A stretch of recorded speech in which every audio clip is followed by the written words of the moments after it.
지난 시간에 욥은 욥기 7장 11절에 내가 내 입을 금하지 아니하고 내 마음의 아픔을 인하여 말하며 내 영혼의 괴로움을 인하여 원망하리이다 하며 아예 대놓고 하나님을 원망하겠다고 선언했습니다. 오늘 본문에도 욥은 하나님을 향해 따지면서 원망합니다. 욥기 7장 12절에 내가 바다니이까 용이니이까 주께서 어찌하여 나를 지키시나이까 라고 말하고 있습니다. 욥은 자연의 이치와 세상 돌아가는 것을 잘 분별할 수 있는 지혜가 있었습니다. 자연의 이치만 보더라도 창조주 하나님이 계시다는 것을 인정할 수밖에 없었지요.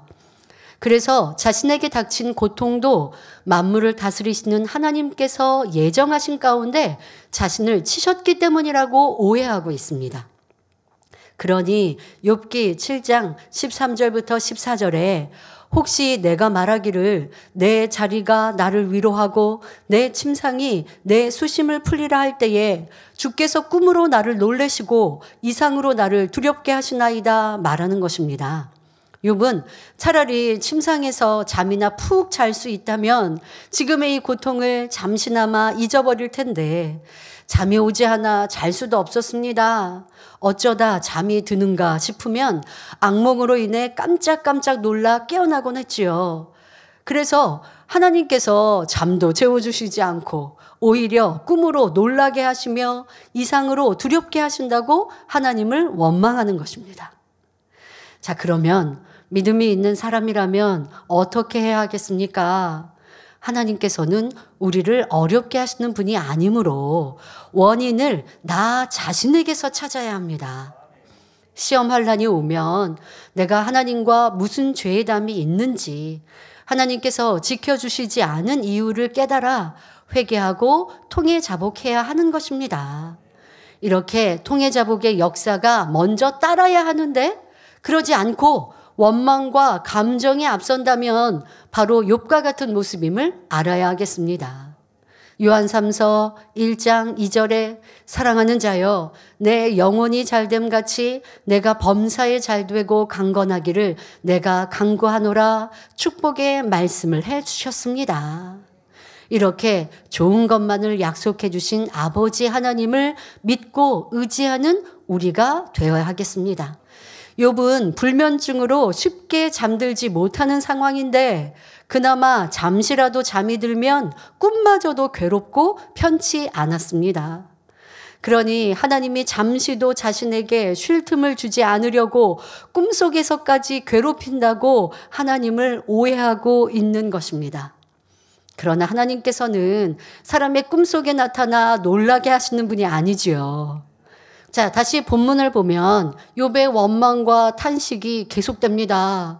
욥기 7장 15절부터 16절에 이러므로 내 마음에 숨이 막히기를 원하오니 뼈보다도 죽는 것이 나으니이다.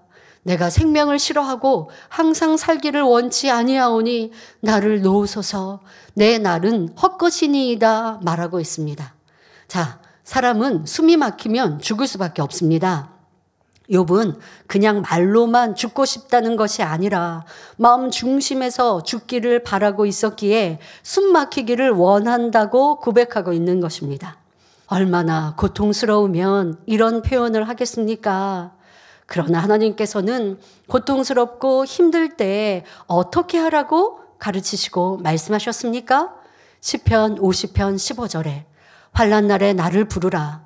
내가 너를 건지리니 내가 나를 영화롭게 하리로다 하셨으니 하나님을 간절히 찾고 매달리는 우리가 되어야 할 것입니다. 또한 데살로니가전서 5장 16절부터 18절에 항상 기뻐하라. 쉬지 말고 기도하라. 범사에 감사하라. 이는 그리스도 예수 안에서 너희를 향하신 하나님의 뜻이니라 하셨으니 질병에 걸렸어도 감사, 사업에 실패해도 감사, 성공에도 감사, 시험이 와도 감사해야 합니다. 범사에 하나님의 뜻을 쫓는다면 하나님께서 합력하여 선을 이루어 주시며 정말로 기뻐할 만한 일이 생기게 되는 것입니다. 다음으로 욥은 생명을 싫어하고 항상 살기를 원치 않는다며 하나님께 자신을 놓아달라고 말하고 있습니다.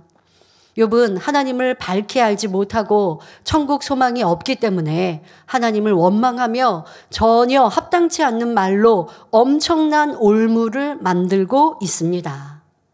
그러나 진리를 아는 저와 여러분은 생명 주신 하나님께 늘 감사해야 하며 결코 생명을 거둬달라는 기도를 해서는 안 됩니다. 이어서 욥기 7장 17절부터 18절에 사람이 무엇이간데 주께서 크게 여기사 그에게 마음을 두시고 아침마다 권징하시며 분처마다 시험하시나이까 말합니다. 성도 여러분, 하나님의 형상을 잃어버리고 죄악 가운데 살아가는 사람의 모습은 짐승과 다름없기에 벌레만도 못하다고 말하기도 합니다. 그런데 본문에서 욥은 하나님께서 사람을 크게 여기신다고 했는데 이 말은 진리입니다.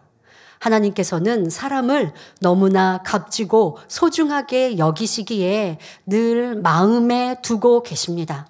사람이라는 존재가 과연 무엇이기에 하나님께서는 이처럼 크게 여기실까요? 바로 하나님의 아들, 딸이기 때문입니다. 자, 욥은 하나님께서 자신을 잠시도 놔두지 않고 분초마다 괴롭힌다고 표현하고 있지만 사실 하나님께서는 우리를 사랑하시기 때문에 항상 불꽃 같은 눈동자로 감찰하고 계십니다. 자, 본문에 아침마다 권징하시며 했는데 권징이란 권선징악의 준말로 착한 일을 권장하고 악한 일을 징계함을 뜻하는 말입니다. 사생자가 아니고 참 아들이기에 멸망의 길로 가지 않도록 죄에서 회개하고 돌이켜 빛 가운데 나올 수 있도록 인도하시는 것입니다. 어떤 문제가 생기고 시험환란이 왔다면 하나님께 감사하며 왜 이런 문제가 생겼는지 발견하고 통해 자복하는 행함이 선행되어야 할 것입니다. 계속하여 욥기 7장 19절에 주께서 내게서 눈을 돌이키지 아니하시며 나의 침 삼킬 동안도 나를 놓지 아니하시기를 어느 때까지 하시리까 말하고 있습니다. 자, 우리가 꿀꺽하고 침 삼키는 시간은 매우 짧습니다. 욥은 하나님께서 침을 삼킬 만큼의 잠깐 동안도 자기를 가만히 내버려 두지 않고 고통스럽게 하시느냐고 불평을 쏟아내고 있습니다. 그러나 하나님께서 잠시도 우리를 외면하지 않고 지켜주실 뿐 아니라 간섭하고 연단하는 것은 우리를 사랑하시기 때문입니다. 하나님은 욥을 성결케 하기 위하여 축복 주시기 위하여 연단하고 계신 것이지요. 이미 여러 차례 말씀드린 대로 욥은 아직 진리를 잘 알지 못했고 하나님에 대해서 지식적으로만 알았을 뿐 만나고 체험한 적이 없었습니다. 그래서 하나님께서는 욥이 진리에 어긋난 많은 모습들을 깨달아 회개하고 참 마음과 온전한 믿음으로 하나님을 사랑하고 섬기는 자녀가 될 수 있도록 이렇게 연단을 허락하실 수밖에 없었던 것입니다.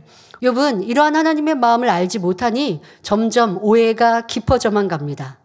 욥기 7장 20절에 사람을 감찰하시는 자여 내가 범죄하였은들 주께 무슨 해가 되오리이까 어찌하여 나로 관역을 삼으셔서 스스로 무거운 짐이 되게 하시나이까 말하고 있습니다. 자, 욥은 자신이 범죄한다고 해서 하나님께 무슨 해가 되겠느냐고 말하고 있습니다. 우리가 범죄하면 과연 하나님께 무슨 해가 될까요? 아무런 해가 되지 않을까요? 하나님의 자녀가 범죄하면 하나님께서는 많은 해를 받으십니다. 육의 가족을 보아도 자녀가 잘못을 하면 그 영향이 부모에게 미치지요. 자녀가 학교나 직장에서 상을 받으면 부모에게도 영광이 되지만 반대로 자녀가 범죄하면 부모의 근심이 되고 부끄러움이 됩니다. 이와 마찬가지로 우리가 범죄하는 것은 하나님의 영광을 가리는 일이며 하나님의 얼굴에 침을 뱉는 것과 마찬가지입니다. 원수마귀 사단이 기뻐할 일이고 세상 사람들로부터 교회 다니는 사람이 어떻게 저럴 수 있지라고 손가락질 당할 일이 되지요. 그러면 우리가 죄를 지을 때 하나님께 어떠한 해가 되는지 구체적으로 살펴보겠습니다. 자, 우리가 죄를 지으면 하나님과 우리 사이에 아버지와 자녀라는 관계가 허물어지기 때문에 하나님께서는 가슴 아파하십니다. 범죄한 자녀들이 하나님의 나라에 들어올 수 없고 하나님 품에 안길 수 없기 때문에 사랑의 하나님은 범죄한 자녀를 볼 때 마음 아파하시는 것입니다.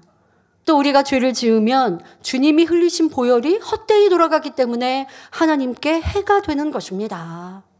주님은 우리를 구원해 주시려고 채찍에 맞으시고 머리에 가시관을 쓰셨고 손발에 못 박히시고 옆구리를 창에 찔리며 보혈을 흘려주셨습니다. 그 값진 공로가 헛되이 돌아가니 하나님의 마음이 아프시지요. 또 우리가 죄를 지으면 마귀의 뜻대로 되어가기 때문에 하나님께서는 고통을 받으십니다. 마귀의 뜻은 하나님의 자녀들이 하나님을 대적하는 것이며 하나님 나라와 의가 이루어지지 않게 하는 것입니다.